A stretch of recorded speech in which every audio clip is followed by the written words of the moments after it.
It's Friday, Feedback Friday, the feedbackiest day of the week. It's Feedback Friday, and I have rain frizzy hair, and I have like tired sweat like together this Friday, but that's okay. It was a bit of a different week because I forgot how much the 4th of July affects, the bulk of my audience, because the bulk of my audience is American. So there weren't as many comments this week, but we had a really great conversation on Twitch yesterday that ties into some of the feedback from the week. If you are able to make a Twitch stream Tuesday night or Thursday afternoons, sometimes later on Thursdays, and you like this sort of feedback, the discussions, I highly, highly recommend you try to make a Twitch stream because it's a very intelligent group. There's about 40 people who regularly attend. They're very intelligent. They have really interesting perspectives on things. It's always a good conversation. And usually the disagreement is actually fun. We learn from each other, and there's a lot of, I see what you're saying. This is the way it's like healthy adult conversation, but we're still a bunch of butthead shitlords when it's the right thing, right? So if you like the cultivation of this kind of content, help support this channel, become a monthly patron, patreon.com/LeannaK. The patrons also got a boss fight update / kind of mini preview. I was showing off how complicated the editing in boss fight episode 5 is. That show's kicking my ass. Oh my God. But in the comments this week, and I'm going to be lighthearted about this. I don't want anybody to think I'm upset or anything like that. This is a curiosity, not a complaint. Okay. But there were a surprising number of comments that made Leanna go, because they were references to women. What women do, what women say, what women think. And Leanna's sitting here going, yep, those are still there. Like I said, I'm joking, but mainly male commenters talking to me about women.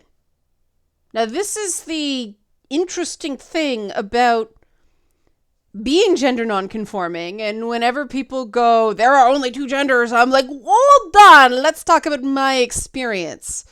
This has happened to me my entire life. People forget I'm female. I don't, part of the reason I wear a lot of, cleavage enhancing outfits in my more structured videos is, hi, yeah, girl, allegedly. Kind of, sort of, there are times in my life that it's really pissed me off. There are times in my life it's really hurt. More when I was younger. I came to terms with it long ago, and I don't think it's a bad thing. It's just a strange thing, and it says so much about how gender kind of works and acts as this weird divisive thing in the world, right? And I do think we're encouraged to see different genders as not different types of the same thing, but as completely different species. And I think that's really unhealthy. And I do think that there is an element where for heterosexual people, I guess, cisgendered people, though I'm not sure about that part, there is sort of a tension with the opposite sex. I have trouble I accept that is so for a great many people. That's not my reality, right? My reality is people are people, please don't make it weird. My entire life, I've had more male friends than female friends. Maybe because of my interests. Just saying. But, and is that a good thing? Is that a bad thing? It's a thing, right? There's no value judgment on it. I know that is not the way it is for most people. But that doesn't invalidate where I come from. And so I end up being caught between these two worlds of intellectually understanding the boy-girl different thing that the majority of people kind of operate under. And then, my natural inclination that is an artificial barrier. Let's not undervalue friendships, like really good friendships with that don't involve physicality beyond hugs. Like those matter a lot. Those are really important because romantic relationships are fragile and brittle and prone to failure, and the people that pick you up when those fall apart are your friends, right? But yeah, it was strange. All the women this and women that in the comments. And on the one hand, I guess part of it I've been told is, well, people respect you so they don't see you as female. I'm not saying that's why. I'm just telling you that's what I've been told. Like, I'm sure that's true in a lot of cases, but it's like, are you listening to what you're saying? But this is where the discussion on Twitch came in. That, we started talking about a lot of action-driven, a lot of like superhero team stuff. It tends to be like, 5 to 8 guys and 1 woman. And so the female character isn't an individual. She's the woman. Some people call it Smurfette syndrome. But, Smurfette was introduced by Gargamel to the Smurfs as sort of a trap. So it's like, it's just like the token woman on the majority male team, like Tila in Masters of the Universe, or Wonder Woman in the Justice League before they put any other women on the Justice League, right? Like a Black Widow in the Avengers, right? It's always the one woman, and that woman has to please everyone regarding female representation, and you just can't, right? Because you can only be one thing at a time in terms of like, race, personality, occupation, hair color, right? And this carries over to male majority spaces like tech, like video games, like, pick it, right? The woman is the woman. A big pet peeve of mine is, as a woman, what do you think? It's like, well, I can't speak for all women everywhere. I'm me. I have my opinion as me. I'll tell you what I think, but it's not representative of 50+% of the species, right? That's not fair to do to someone. And unfortunately, I think that has impacted dialogues on a lot of things. Women in gaming. It's not a single thing. What will appeal to women as players of games is a totally different thing than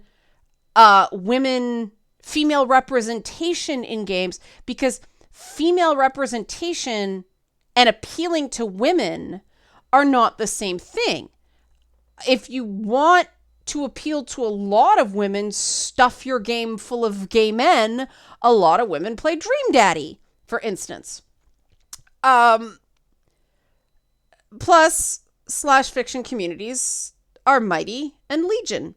But then there's female representation, right? What is an interesting female character? What is, the cliche of strong female character? What does strength mean? What does feminine strength mean? These are different things. And then, of course, there's, the completely different thing of how to make sure that you're not creating unnatural barriers to entry and success for women in the video game industry. And you notice I didn't say, accommodating women, because that makes it sound like special treatment. No, it's removing the unfair barrier, the unfair artificial barriers to access and promotion and success and all that stuff, right? These are completely different issues. You can have mostly male game dev teams make great female characters that women love. Lara Croft, shining example right there. Toby Gard, man.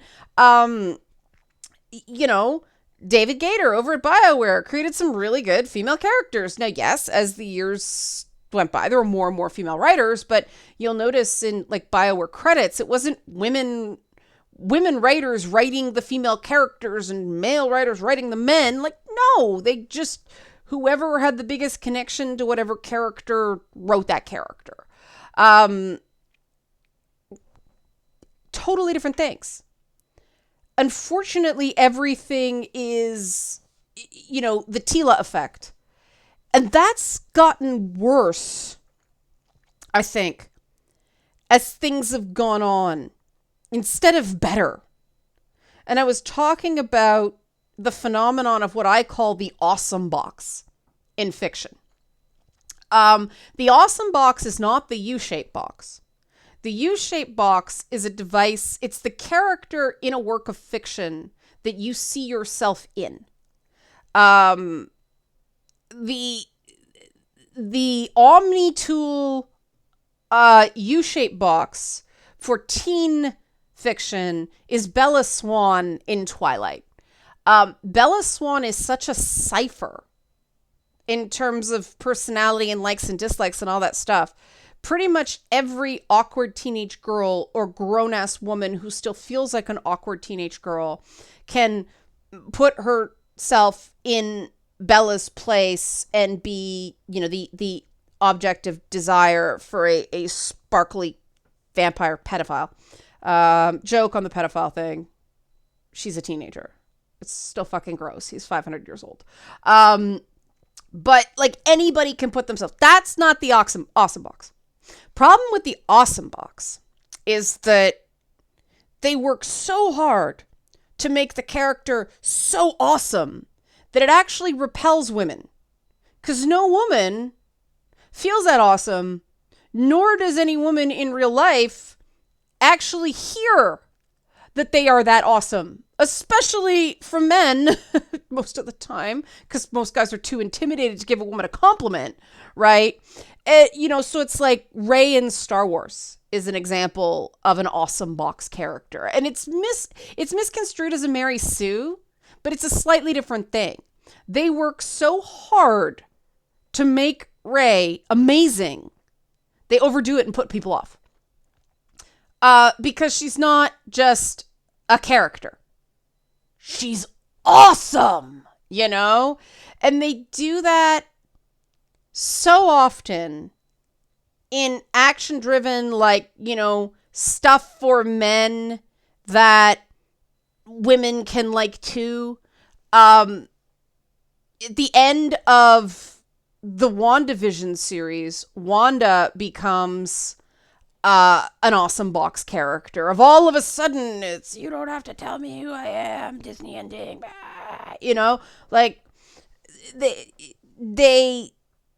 they overdo the idea that in order for a female character to be likable, She must be so above and beyond any man in her orbit that it just, nobody wants to admit that it makes them insane, but it does.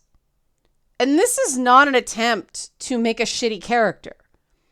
This is an overzealous attempt to please like my character, please like my character, please like my character, instead of just fucking relaxing. And, you know, any of the many female characters in The Mandalorian, they're just, you're allowed to like them on their own. You know, another unfortunate case of an awesome box character is Michael on Star Trek Discovery. They worked so hard to make that character the Kirk and the Spock of that series, but it was the Spock, then the Kirk, the holy fucking shit, stop shoving Michael in my face, I want to like her, but it's too extra. You know, that doesn't happen with Tilly. That doesn't happen with the cool mechanic played by Tig Navarro. You know, and then they awesome boxed the reincarnated non-binary character. Same problem, you know, Wesley 2.0. They pushed it too hard, but not as hard, because then you know, that character was competing with Michael for the awesome box, and you're just like, I want to like this character. Get them out of my face for 5 seconds. Stop telling me they're so awesome, so that, you know, because Philippa Giorgio, holy shit, that's Michelle Yeoh. She's just embodiment of awesome. You don't have to tell me all the time how awesome she is. I can see right there she's awesome. I can see why Tilly is awesome. I can see the lady that like got injured, the weird eye thing. I can see why she's awesome. You've let me think these characters are awesome. And I think that is really why the reaction to these female characters in nerd media goes so awry. Similarly, I think it is sort of impacting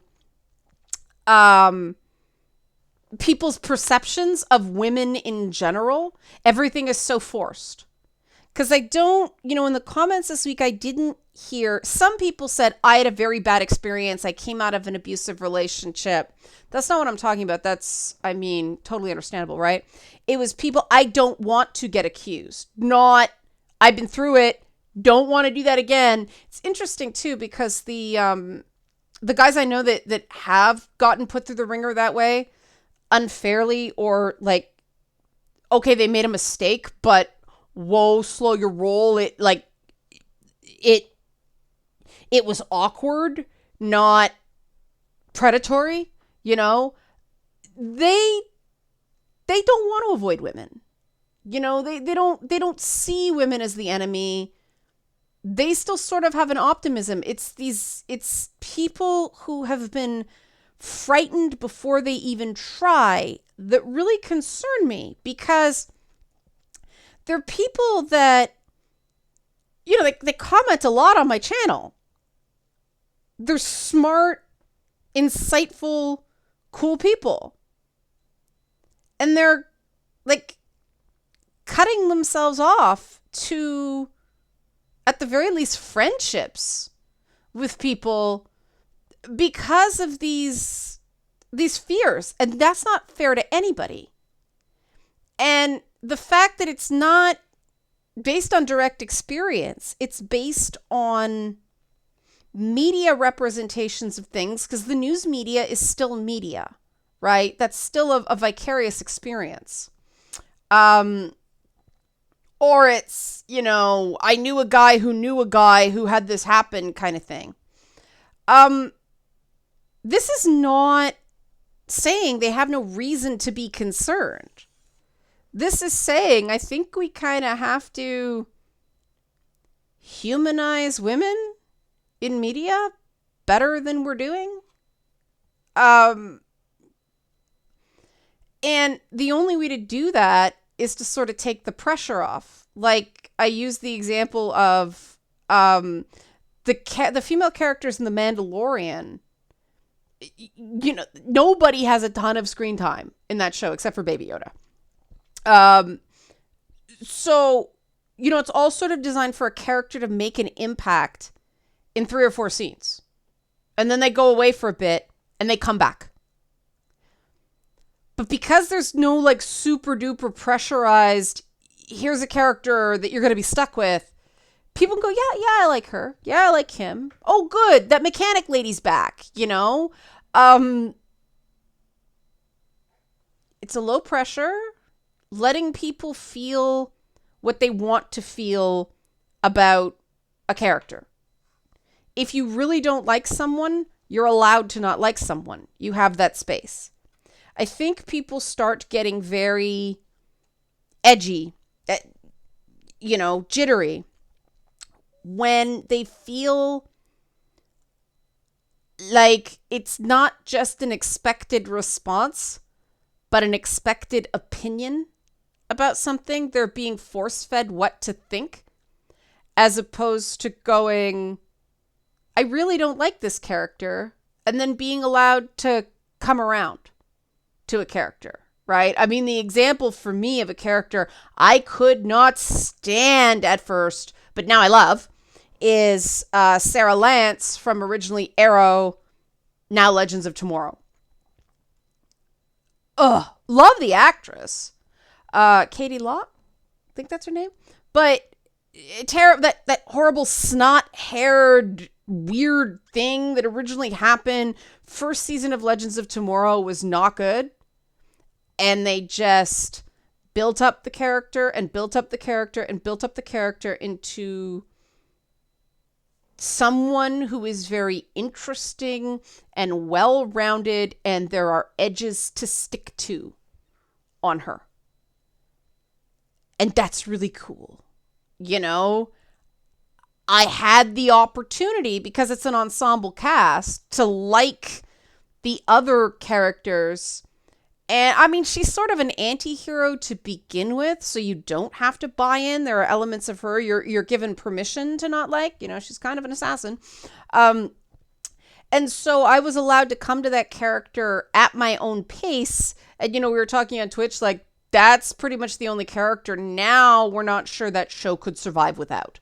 She's become so the core of the show that I think a lot of people forget she didn't start as the captain of the Wave Rider. That was Rip Hunter. There's an example of a character. The other one I mentioned is some people got off to a really rough start with Ahsoka Tano on Clone Wars. I mean, now she's like this fan favorite, but I remember I could not understand the Ahsoka hate early on because I thought she was cute. Like, but she's annoying and all that stuff. But the character grew. The character was very young when Clone Wars started. She grew up on the show, and you saw her mature and evolve. And I can't think of a more universally beloved character other than maybe Princess Leia, but then there's the bikini thing, so not even that, right? I can't think of a more beloved female character from Star Wars than Ahsoka. That took time. And when you've only got one female character in a show that has to be everything to everyone, and there's this pressure to represent everybody somehow, because let's face it, the only way you do that, if it's a skin color not found in nature and a hair color not found in nature, because apparently we're not allowed to identify with characters that don't look like us. I don't get that. But because it's appropriation or co-opting the experience. No, it's not. If you connect with a character, it doesn't matter what the race or gender of the character is. That is good and human. Go for it, right? It doesn't make you anything. It's something about that character that you connect to. If you're a guy that connects to a female character, it doesn't mean it's a sexual thing. It doesn't mean, you have gender issues or sexuality or anything like. No, it just means you like the character, right? And different people are going to like different characters because there's different types of people in the world. The fact that there are no allowances for that, the fact that there is this, I mean, the Captain Marvel movie was probably the most horrendous example of awesome box character that people were forced to like, that the movie wasn't doing that, right? The movie deliberately made Carol Danvers a cipher who didn't know who she was, and so Brie Larson was delivering a deliberately flat, to me, intentionally unlikable performance through large portions of that movie. But then all the pre-freak out feminist hashtag thing didn't allow people to have that, wow, she's like, and then at the end, oh, okay, she didn't know who she was, right? We couldn't have that journey because going in, it's like, you have to like this or you're a misogynist. It's like, okay. Not everybody's gonna like every movie. Your opinion of one female character is not your opinion of all female characters. Captain Marvel, for a lot of years, Ms. Marvel at the time, was just the place Rogue got her powers from in X-Men. She was in a coma for a really long time, right? I bet you could ask a lot of people about other female characters who don't like Captain Marvel, other female characters they really like. I mean, I'm finally finishing Attack on Titan now, and I'm stunned at how good and diverse the female characters are on that show. Yes, it's a male lead, but let's face it, like, Aaron's the lead on that show by kind of the skin of his teeth. By season 2, it's definitely more of an ensemble thing. And, Mikasa and Annie and, I always say Krista, but Historia, Sasha, Hanji, they're all very, very different. And some of them are not good people. And some of them are very good people. And some people are good in different ways. And some of them are very crazy. But they're all so different. You don't have to super love all of them. You can even find some of them annoying. Like, Ymir is a very complex character. It's hard to get on what her motivations really are. Annie's the same way. You don't have to like them. And the point is not to like them all of the time. There are points where practically every character on that show drives you crazy somehow. And that's the point. Because they're allowed to be human. Because there's more than one woman. So every woman doesn't have to be everything to everyone. And it's not like Japanese culture is super progressive in that regard. Their media is just, because the way it's developed, it's not as tightly controlled in that way. And there's just sort of an expectation that there will be prominent female characters. They don't have to awesome box them. Here's why you should like this character. Really, no, really, we're going to just, it's the Aladdin, Prince Ali, fabulous he, female character. They don't pull out all the stops because it's like, yeah, of course there's a, prominent female lead. It's anime, right? I really think Western media would do better to take the pressure off the way they do in, and it's not just that show. It's like Princess Mononoke. It's Oh My Goddess. It's like a whole bunch of stuff, right?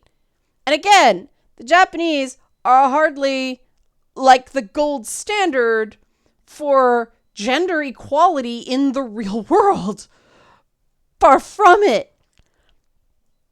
The creators have just sort of managed to escape that. Which means, there are other ways of doing this that maybe would be more well received. I don't know.